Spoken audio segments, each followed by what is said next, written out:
रोज मंदिर में सुबह घंटी बजाता हूँ, सोया हुआ खुद हूँ और ईश्वर को जगाता हूँ। तो दोस्तों, लोग आपके बारे में क्या कहते हैं महत्वपूर्ण नहीं है।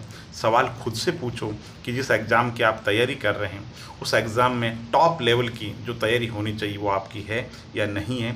अगर है तो बहुत अच्छी बात है, तो नहीं है तो उस लेवल की तैयारी शुरू कर दीजिए। क्योंकि मैं हमेशा कहता हूँ कि छोटे छोटे गाँवों से कभी भी जागीर नहीं मिलती। तो टॉपर बनना है तो बहुत लिख लिख करके अभ्यास करना पड़ेगा।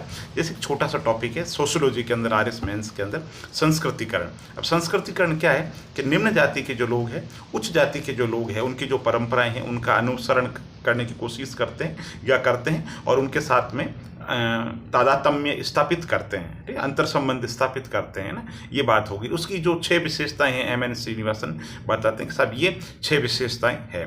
अब आप परीक्षा में लिख करके आगे कि साहब ये सामाजिक अवधारणा जिसमें ये, तो 2 में से 1 नंबर आएगा। ठीक, आपने लिख दिया एम एन श्रीनिवासन ने इस साल के अंदर इस पुस्तक के अंदर इस अवधारणा को दिया, तो आधा नंबर आपके बढ़ गया। ठीक है, फिर उसमें आप व्यापक परिभाषा देते हैं, जो 6 विशेषताएं बताई एम एन श्रीनिवासन की, ठीक, उनके सार रूप के अंदर लिखते हो कि पद्मश्री एम एन श्रीनिवासन द्वारा इस पुस्तक के अंदर दी गई वह समाजशास्त्रीय वर्त अवधारणा जिसके अंदर निम्न जाति के लोग, उच्च जाति के लोग खान पान, रहन सहन, विचार, आचार का अनुसरण करने की कोशिश करते। ठीक, तो यहां भी 2 में से एक सही 3/4 अंक मिलेंगे। ठीक, 2 में से 2 कब मिलेंगे? जो समग्र विशेषताएं, सारी की सारी 6 विशेषताओं को आप लिख दोगे तब आपको पूरे में से पूरे अंक आ जाएंगे। ठीक है, तो कोशिश ये करो उत्तर के अंदर समग्रता है, यानी कोई भी जो पॉइंट है वो आपका छूटे नहीं। जैसे आपसे पूछ लिया कि साहित्य अकादमी, ठीक, राजस्थान साहित्य अकादमी, ठीक, अब आपने लिख दिया कहाँ पर है, आपने लिख दिया साहब साहित्य अकादमी उदयपुर के अंदर है। ठीक है, तो भी पूरा उत्तर नहीं हुआ। आप उसमें बताओ कि राजस्थान साहित्य अकादमी क्या करती है, पहले उसके कार्य बताओ, कहाँ पर है, आधा नंबर उसका है। ठीक है, फिर कौन सी पत्रिका, जैसे मेरे हिसाब से मधुमती पत्रिका उनका प्रकाशन होता है, तो उस पत्रिका के प्रकाशन की बात कीजिए। ठीक है, अन्य कोई, इसके अलावा कौन सा पुरस्कार दिया जाता है, तब 2 में से 2 मिलेंगे। यानी राजस्थान साहित्य अकादमी पूछेंगे तो टीचर के पास में जो उत्तर पुस्तिका होगी जो उसमें 4 पॉइंट होने चाहिए। नंबर 1, कहाँ पर स्थापित है, उदयपुर, किस साल में स्थापित लिख दो कोष्टक में, और ही अच्छी बात है। कार्य क्या है वो लिख दो तो 1 नंबर उसका हो जाएगा।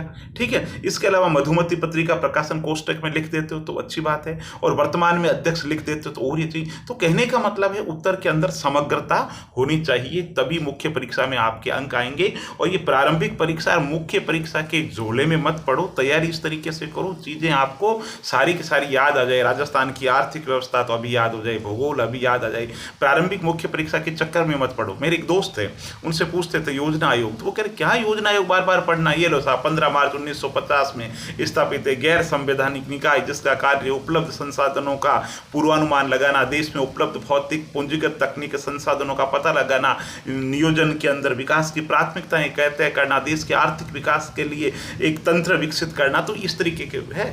ठीक है, और ये इसका स्ट्रक्चर है, ये इसके कार्य है और ये इसके अंदर चुनौतियां हैं। तो मैं हमेशा कहता हूँ बार बार पढ़ने की नौबत आए ऐसा मत पढ़ो। एक ही दिन के अंदर आपने पढ़ा राजस्थान की जाति भील जनजाति पढ़ रहे तो भील जाति खराकट साहब, ये जनजाति यहाँ पर पाई जाती है, मैप में देखे साहब यहाँ, ये इनकी उपजातियाँ हैं साहब। ठीक है, ये इनके नृत्य है साहब, ये इनकी लोक संस्कृति है, ये इनकी आय का जरिया है, इनमें ऐसा विवाह होता है, ये इनके लोक नाट्य, ये लोक नृत्य है। बात खत्म। और आपने खुद ने पढ़ा, खुद ने डायरी के अंदर लिखा, किसी साथी को या दीवारों को सुना दिया, बात खत्म। फिर 3 दिन या 4 दिन बाद समय मिले तो कभी कभी उसका रिवीजन कर लो। बाद में टेस्ट सीरीज है उसको समय समय पे करते रहो। मतलब जर्रा जर्रा बोलेगा, आपको चीज़ें इतनी अच्छे तरीके से याद हो जाएगी।